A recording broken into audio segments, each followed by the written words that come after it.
Bonjour à tous, j'espère que vous allez bien. Aujourd'hui, je vais vous parler des engrais et des amendements naturels, bien sûr, qu'on utilise dans les espaces de culture.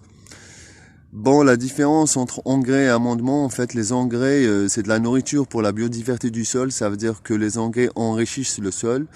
Et les amendements, c'est un apport pour le sol. Ça veut dire que ça va améliorer la structure du sol. Ça veut dire en se décomposant, les amendements améliore fortement la structure du sol car en se décomposant, il donne un humus de qualité qui va structurer, qui va rendre le sol plus aéré, plus souple. En fait, les engrais, moi, ce que j'utilise principalement, c'est du fumier de cheval, car je trouve que c'est l'engrais le plus équilibré. On apporte carbone azote, car dans le fumier de cheval, hors le crottin, il y a de la paille, il y a beaucoup de paille. Ça veut dire qu'il y a un bon équilibre. Par rapport au fumier de vache, pour les vaches en général, on met pas beaucoup de paille, car l'élevage de vaches est tout autre que la vie d'un cheval. Le cheval aussi, en général, il passe son temps dehors à manger de l'herbe et ainsi de suite. Et les vaches, plus rarement, elles passent leur temps dans les étables. Ça veut dire que ça va pas donner le même fumier. Mais tous les deux se valent et on peut les utiliser tous les deux sans problème. Et la biodiversité du sol les apprécie beaucoup. Ça veut dire que quand on met du fumier pour préparer nos espaces de culture, bon, il faut en mettre beaucoup. Il faut en mettre des épaisseurs de 20 à 30 centimètres.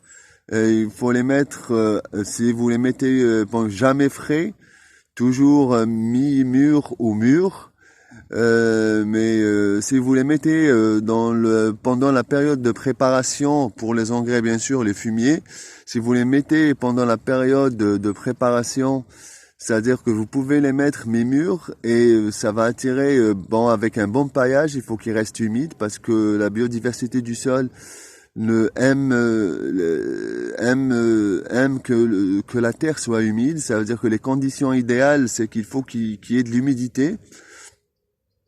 Et les fumiers ont tendance à chauffer, ça veut dire qu'il va faire chaud, ça veut dire que ça va, euh, ça va inciter les champignons et les bactéries à s'installer aussi dans vos espaces de culture qui vont commencer à décomposer tout ça.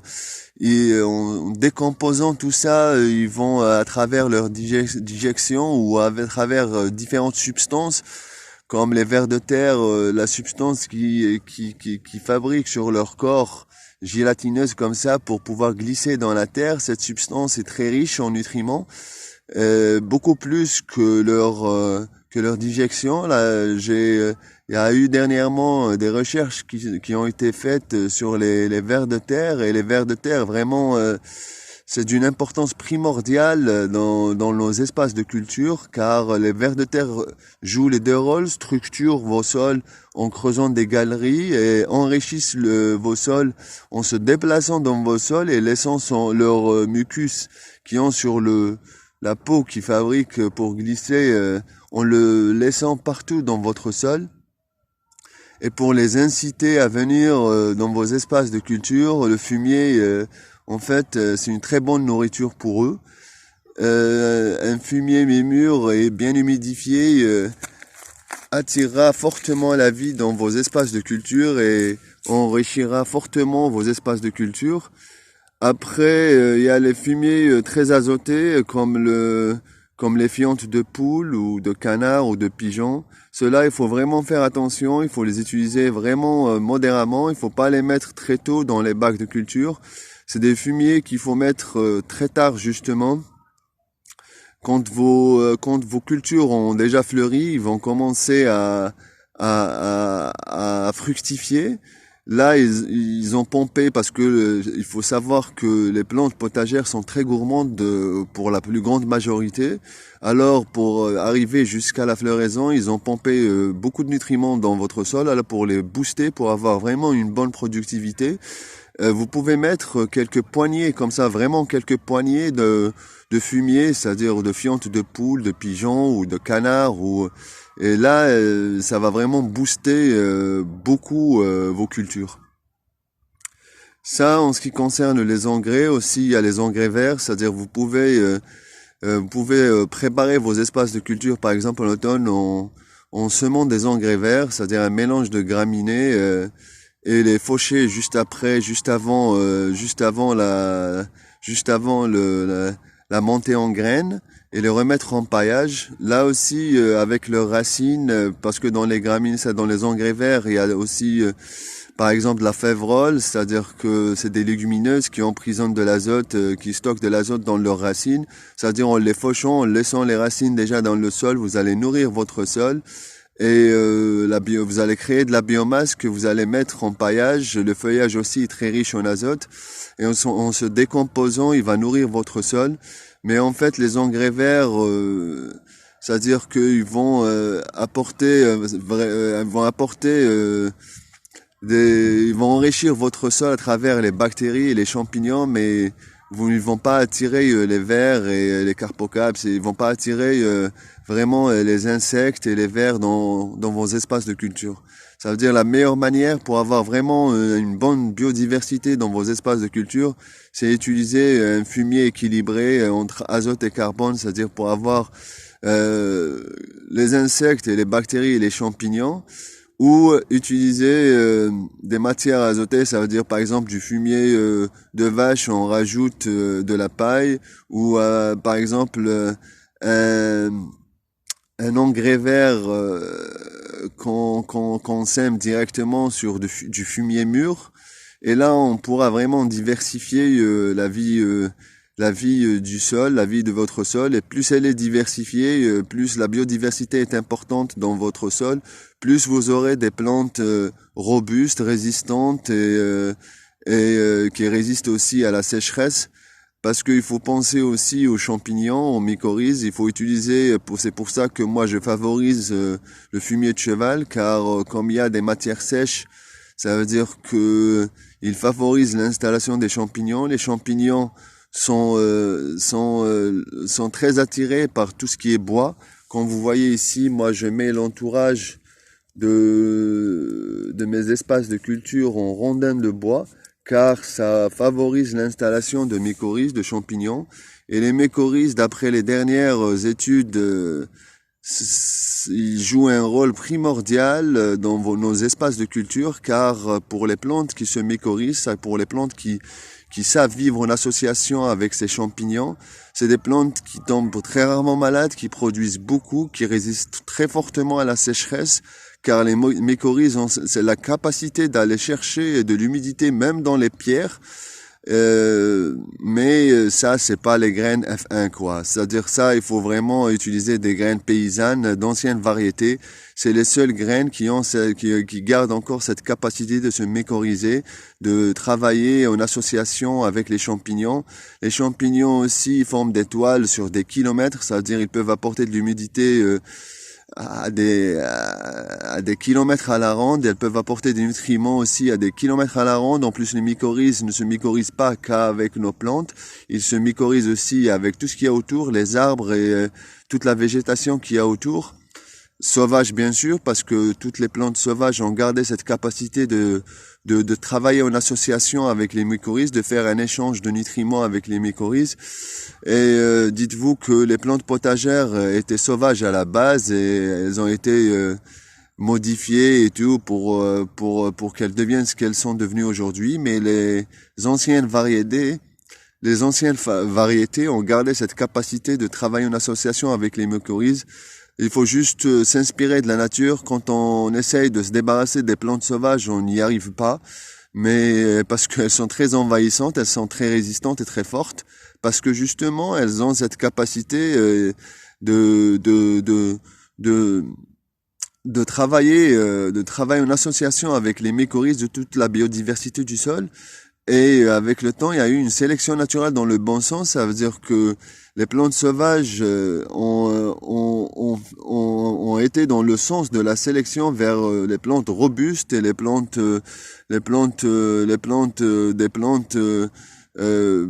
plus productives car elles montent en graines très vite quand elles sont dans des terrains, dans des environnements hostiles.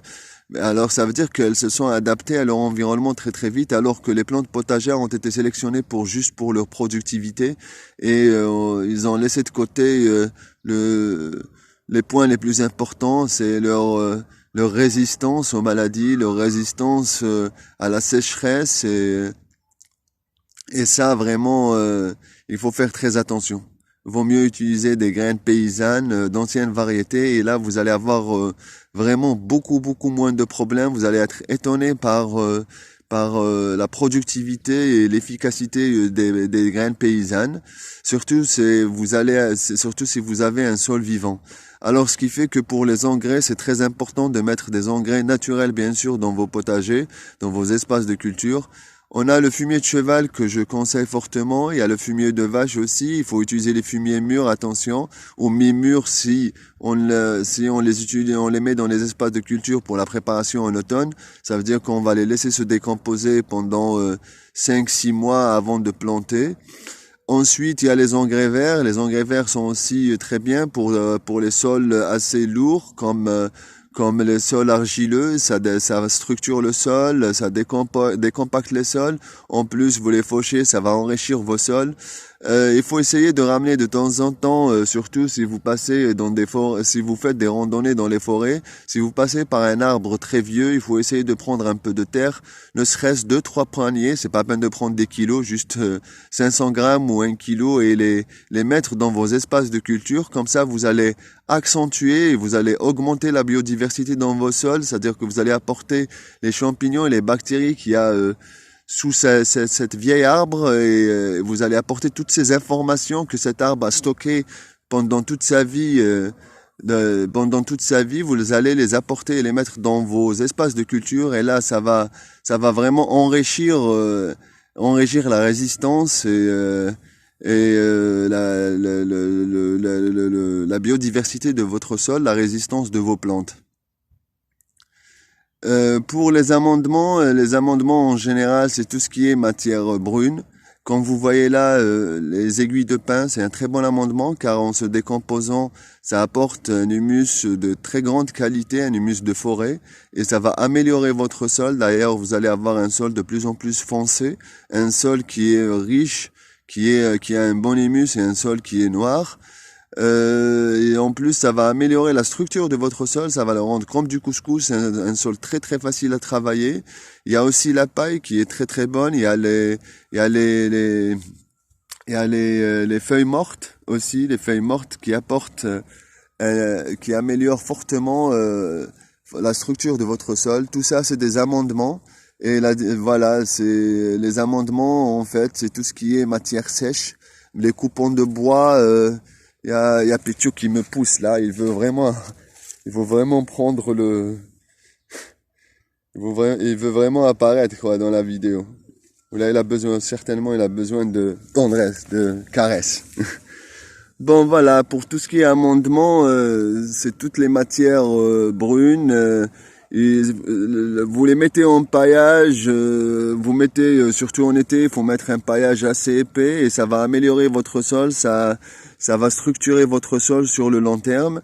Dites-vous que toute matière foncée, c'est-à-dire toute matière carbonée appelle l'azote parce qu'en se décomposant, les matières carbonées en se décomposant ont besoin d'azote, ça veut dire qu'il ne faut pas les mettre toutes seules.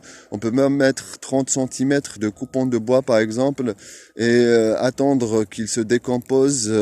Il va se décomposer certainement, mais les bactéries et les champignons qui vont décomposer ce coupon de bois, ils vont consommer tout l'azote qu'il y a dans le sol.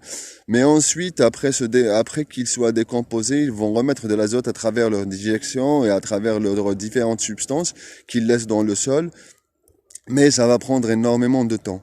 Alors les matières brunes, il faut toujours les mélanger avec des matières azotées, que ce soit des fumiers, que ce soit de la tonte de gazon, que ce soit des engrais verts, il faut toujours les mélanger pour essayer de créer un bon équilibre entre amendements et engrais dans vos espaces de culture pour avoir le maximum d'avantages des amendements et des engrais. Ça veut dire avoir à la fois un sol qui s'améliore, qui s'améliore, qui devient plus structuré au fil des années, et un sol aussi qui s'enrichit au fil des années. Votre première préoccupation, c'est-à-dire que dans un potager, notre première préoccupation est de nourrir le sol. Après, si on a un sol de qualité, vos plantes potagères vont se porter à merveille. Ça veut dire que notre premier souci, c'est de nourrir le sol et la biodiversité du sol. Les plantes potagères, c'est le sol qui s'en occupe. C'est nous, on arrive à bien s'occuper de notre sol. On aura vraiment derrière de bonnes cultures, on aura vraiment derrière des plantes résistantes. Et faites attention, encore une fois, c'est un conseil que je vous donne, utilisez des graines paysannes d'anciennes variétés.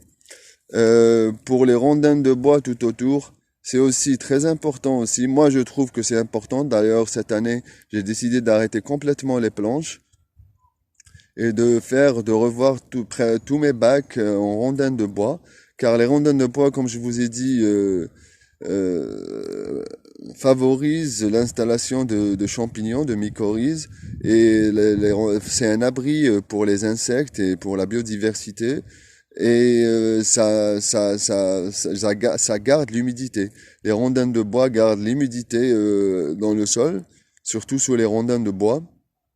Et les champignons, s'ils s'installent sur les rondins de bois, ils vont distribuer cette humidité pour vos plantes potagères. Et aussi, moi, je mets de la pierre aussi. Je mets pas des rondins, que des rondins. Je mets de la pierre aussi. La pierre aussi garde beaucoup l'humidité. C'est-à-dire que même en été, même quand il fait très très chaud, si vous soulevez une pierre, vous allez trouver toujours des insectes dessous. Ça veut dire qu'il y a toujours de l'humidité, il y a de la fraîcheur sous les pierres et il y a de la vie sous les pierres.